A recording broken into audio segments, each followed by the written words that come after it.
Chicken fry ഉണ്ടാക്കിയിട്ട് soft ആവുന്നില്ല എന്ന് പലർക്കും പരാതിയാണ്. ഇങ്ങനൊരു ചിക്കൻ ഫ്രൈ ഉണ്ടാക്കി നോക്കൂ. ജീവിതത്തിൽ ഒരിക്കലും നിങ്ങൾ ചിക്കൻ ഫ്രൈ ശരിയായില്ല എന്ന് പറയുകയില്ല കേട്ടോ. അങ്ങനത്തെ പൊളി ഡിഷാണ് ഇത്. നല്ല സോഫ്റ്റായിട്ടും ടേസ്റ്റിൻ്റെ കാര്യത്തിലാണെങ്കിൽ പറയാനില്ല, അടിപൊളി ടേസ്റ്റാണ് കേട്ടോ. അപ്പോൾ അതൊന്ന് ഉണ്ടാക്കാം നമുക്ക്.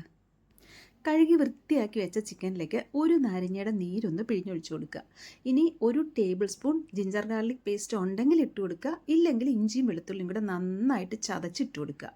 ഇനി ഒരു ടീസ്പൂൺ കുരുമുളക് പൊടി ഇട്ട് കൊടുക്കുക, അല്പം മഞ്ഞൾപ്പൊടി ഇട്ട് കൊടുക്കുക, എരിവിന് ആവശ്യത്തിന് മുളക് പൊടി ഇട്ട് കൊടുക്കുക.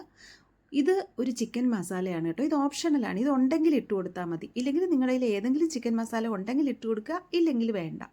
ഒരു മുട്ട പൊട്ടിച്ചൊഴിച്ച് കൊടുക്കുക. ഒരു ടേബിൾ സ്പൂൺ കോൺഫ്ലോറോ അല്ലെങ്കിൽ അരിമാവോ ഇട്ട് കൊടുക്കുക. ഞാനിപ്പോൾ അരിമാവാണ് ഇട്ടത്. ഇനി ആവശ്യത്തിന് ഉപ്പും കൂടി ഇട്ട് ഒരല്പം മല്ലിയില നന്നായിട്ടൊന്ന് കൊത്തി എരിഞ്ഞ് ഇട്ട് കൊടുക്കുക. നന്നായിട്ട് കുഴച്ച് മിക്സ് ചെയ്ത് ഒരു അരമണിക്കൂർ മാരിനേറ്റ് ചെയ്യാൻ മാറ്റി വയ്ക്കുക.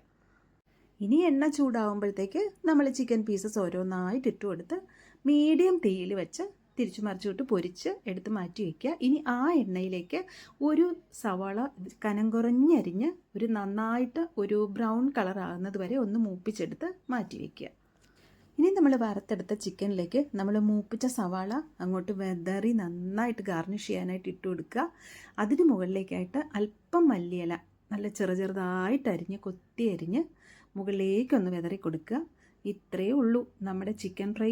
അടിപൊളിയായിട്ടുള്ള ടേസ്റ്റിലും ആ ഫ്ലേവർ എന്ന് പറഞ്ഞാൽ വീട്ടിനകത്ത് ഇരിക്കാൻ പറ്റാത്തൊരു ഫ്ലേവറാണ് കേട്ടോ.